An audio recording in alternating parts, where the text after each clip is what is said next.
Hello everyone, आप देख रहे हैं स्टडी ऑफ एनसीईआरटी और आज के इस चैप्टर में हम लोग बात कर रहे हैं class 10 chapter first the rise of nationalism in Europe.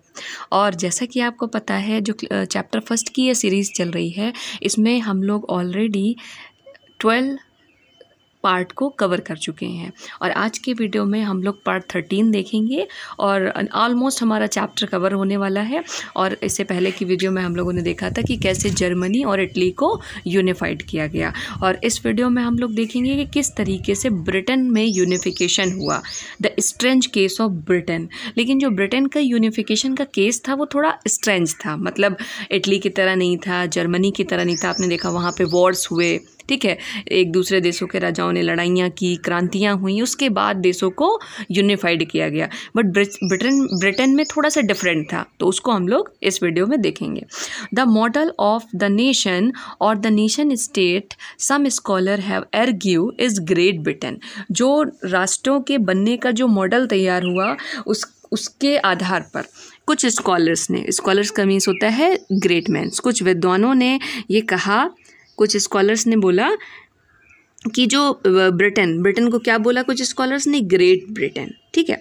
In Britain the formation of nation state, Britain में जो नेशन स्टेट की प्रक्रिया थी was not the result of sudden upheaval और रेवोल्यूशन। ये अचानक किसी क्रांति से यहाँ पे राष्ट्र नहीं बना, जैसे आपने देखा कि फ्रांस में क्रांति हुई, ठीक है, तो इस तरीके से ब्रिटेन में नहीं हुआ। ब्रिटेन में ये अचानक किसी क्रांति के परिणाम स्वरूप राष्ट्र नहीं बने, ठीक है। तो यहाँ पे आपको याद रखना है कि ब्रिटेन में ऐसा नहीं हुआ था, ठीक है। तो it was the result of long drawn process. Britain में क्या था, ये काफ़ी लंबे समय से ये प्रोसेस चल रही थी। It was the result of a long drawn out process. तो ब्रिटेन में काफ़ी लंबी प्रोसेस के बाद में ब्रिटेन को यूनिफाइड किया गया, मतलब कोई बिना लड़ाई के, लेकिन एक बहुत लॉन्ग प्रोसेस थी जिसके थ्रू ब्रिटेन यूनिफाइड हुआ। There was no nation prior to the 18th century. 18th century से पहले एक चीज़ आपको दिमाग में रखनी है कि 18th सेंचुरी से पहले, 18th सेंचुरी से पेरियर का मीन्स पहले कोई भी ब्रिटिश नेशन नहीं था, ब्रिटिश जैसा कोई राष्ट्र नहीं था। The primary identities of the people who inhabited the British Isles were ethnic ones. अब जो मुख्य पहचान थी ब्रिटिश के लोगों की वो क्या थी, एथनिक वंस थे। ये लोग गुटों में बटे हुए थे, ग्रुप्स में डिवाइडेड थे, जैसे इंग्लिश, वेल्स, स्कॉट एंड ईरिस। तो all of these ethnic groups had their own culture and political tradition. ये जितने भी एथनिक ग्रुप्स थे इनके खुद का अपना कल्चर था। देखिए, all of these ethnic groups had their own culture and political tradition. इनका अपना अलग अलग पॉलिटिकल ट्रेडिशन था और अलग अलग अपने कल्चर थे। But as the English nation steadily grew in wealthy importance and power. But जैसे जैसे जो इंग्लिश नेशन था, जो अंग्रेज थे, उन्होंने वेल्थ ग्रेन की, मतलब उनके पास प्रॉस्पेरिटी आई, तो इसकी वजह से, इस प्रॉस्पेरिटी की वजह से उनकी इम्पोर्टेंस बढ़ती गई और वो पावरफुल हो गए। तो it was able to extend its influence over the other nations of island. और इस पावर और इम्पोर्टेंस और वेल्थ की वजह से ये लोग इस योग्य हो गए कि इन लोगों ने दूसरे आइलैंड्स के ऊपर, दूसरे अदर आइलैंड नेशंस के ऊपर अपना प्रभाव बना लिया। The English parliament which has seized power from the monarchy in 1688 at the end of the protractor conflict. और जो इंग्लिश पार्लियामेंट थी जिसकी पावर को सीज किया गया 1688 में, किसके साथ में, बहुत से विरोधों के साथ में, was the instrument through which nation state with England at its centre came to be formed. और ये इसी के बाद से जो नेशन स्टेट है वो धीरे धीरे वो बनना स्टार्ट हुआ। द एक्ट ऑफ यूनियन 1707, जो एक्ट ऑफ यूनियन बनाया गया, मतलब आपने देखा कि कैसे पावर को सीज किया गया, ठीक है, मोनार्की से 1688 में, और इसी के बाद जो है नेशन स्टेट बनने की प्रक्रिया ब्रिटेन में स्टार्ट हुई। लेकिन ब्रिटेन में एक्ट बनाया गया, the Act of Union 1707। This is very important. अगर आपसे ब्रिटेन का यूनिफिकेशन पूछा जाता है तो आपको लिखना पड़ेगा ब्रिटेन का जो यूनिफिकेशन है वो किसके तहत हुआ, द एक्ट ऑफ यूनियन 1707। और ये एक्ट किसके किसके बीच में हुआ, इंग्लैंड, स्कॉटलैंड, के बीच में ये एक्ट हुआ, the Act of Union 1707 that resulted in the formation of United Kingdom of Great Britain. अब United Kingdom of Great Britain का जो फॉर्मेशन है वो किसके थ्रू हुआ? The Act of Union 1707। इस एक्ट के तहत स्कॉटलैंड और इंग्लैंड के बीच में एक एक्ट बनाया गया और उसके बाद United Kingdom means Great Britain का फॉर्मेशन हुआ।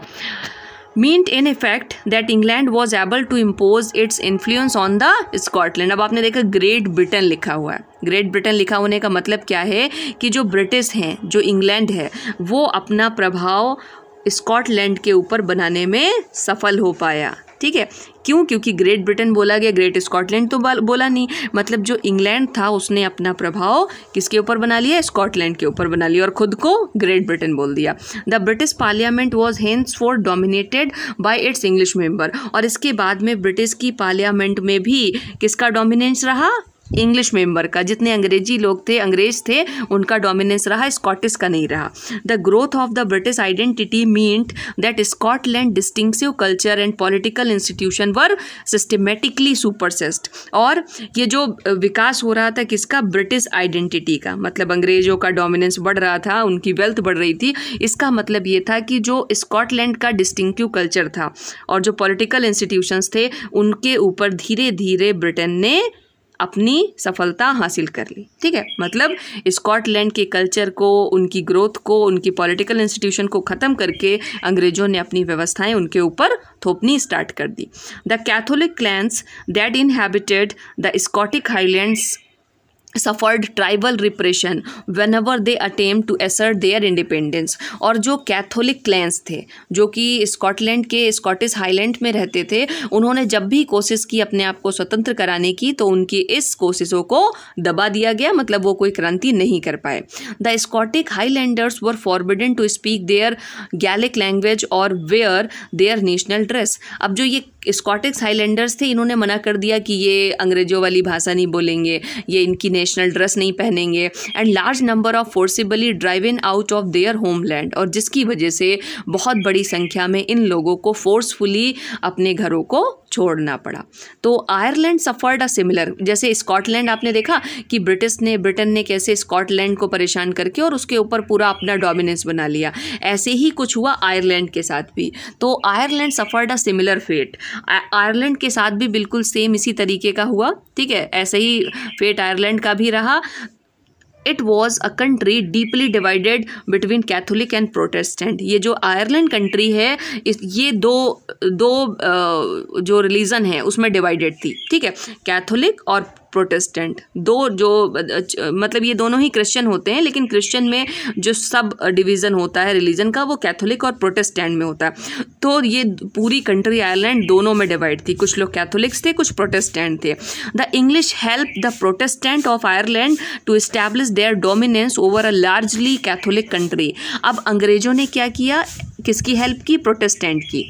अंग्रेजों ने प्रोटेस्टेंट की मदद से आयरलैंड में अपना डोमिनेंस स्थापित किया और इसको क्या बना दिया? कैथोलिक कंट्री बना दिया लार्जली, और बहुत ज़्यादा इसको क्या बना दिया? कैथोलिक कंट्री बना दिया। तो Catholic revolts against British dominance were suppressed. और जो कैथोलिक लोगों ने जो छोटे मोटे रिवोल्ट्स किए ब्रिटिश डोमिनेंस के अगेंस्ट में, उसे दबा दिया गया, सुपरसेस कर लिया गया, उसके ऊपर जीत हासिल कर ली गई।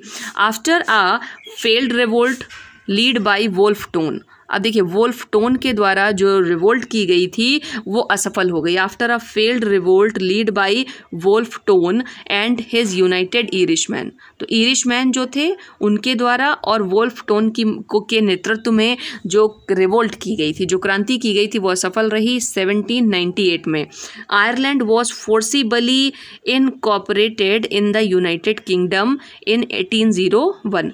1801 में आयरलैंड को फोर्सिबली मतलब दबाव में आकर यूनाइटेड किंगडम को कॉपरेट करना पड़ा, मतलब उसके साथ मिल जाना पड़ा। A new British nation was form through a propagation of a dominant English culture. और जो ये नया राष्ट्र बना, ठीक है, ये जो नया राष्ट्र बना इसमें किसका डोमिनेंस था? इंग्लिश कल्चर का। डोमिनेंट किसका था? इंग्लिश कल्चर का। A new British nation was form through the propagation of a dominant English culture. The symbol of New Britain British flag the symbols of new British Britain. ये जो नया Britain बनाया गया इसके symbols क्या थे, ये इंपॉर्टेंट है, इसको आप अंडरलाइन करके और याद कर लीजिएगा, ठीक है। तो जो भी अब आपने देखा कि लास्ट में सबसे इंपॉर्टेंट चीज़ है कि 1801 में यूनाइटेड किंगडम पूरी तरीके से उसने आयरलैंड को, स्कॉटलैंड को अपने में मिला लिया और ग्रेट ब्रिटेन बन गया। उसके बाद में उसने कुछ अपने सिंबल्स डिसाइड किए, जैसे कि ब्रिटिश फ्लैग। तो आपसे कई बार एग्जाम्स में पूछा जाता है ब्रिटिश फ्लैग को क्या कहते हैं, तो यूनियन जैक। ब्रिटिश फ्लैग को क्या बोलते हैं, यूनियन जैक। फिर ब्रिटेन का नेशनल एंथम क्या है, God save our Nobel king. ये आपसे कई बार पूछा जाता है God save our Nobel king कहाँ का नेशनल एंथम है, तो इसको भी आप याद रखिएगा, ब्रिटेन का है। द इंग्लिश लैंग्वेज, और लैंग्वेज कौन रखी गई ब्रिटेन की, English. Were actively promoted and older nation survived only as the subordinate partners in this union. और ये जो ब्रिटेन बना इसमें क्या हुआ कि जो दूसरे राष्ट्र थे, जो अदर नेशन, जो पुराने राष्ट्र थे जैसे स्कॉटलैंड, इरिस, आयरलैंड, ये सिर्फ सर्वाइव्ड कर रहे थे एक सबऑर्डिनेटर की तरह, एक सबऑर्डिनेट पार्टनर की तरह इस यूनियन में थे, लेकिन डोमिनेंस किसका था, अंग्रेजों का रहा। तो आई होप कि आपको पूरी चीज़ समझ में आ गई होगी कि किस तरीके से ब्रिटेन ने कॉन्स्पिरेंसी से और अपनी वेल्थ और पावर के बेसिस से पूरे आसपास के जो अपनी कंट्रीज़ थी, जो आइलैंड्स थे, उनके ऊपर अपनी सत्ता स्थापित कर ली और ब्रिटेन को यूनिफाइड किया।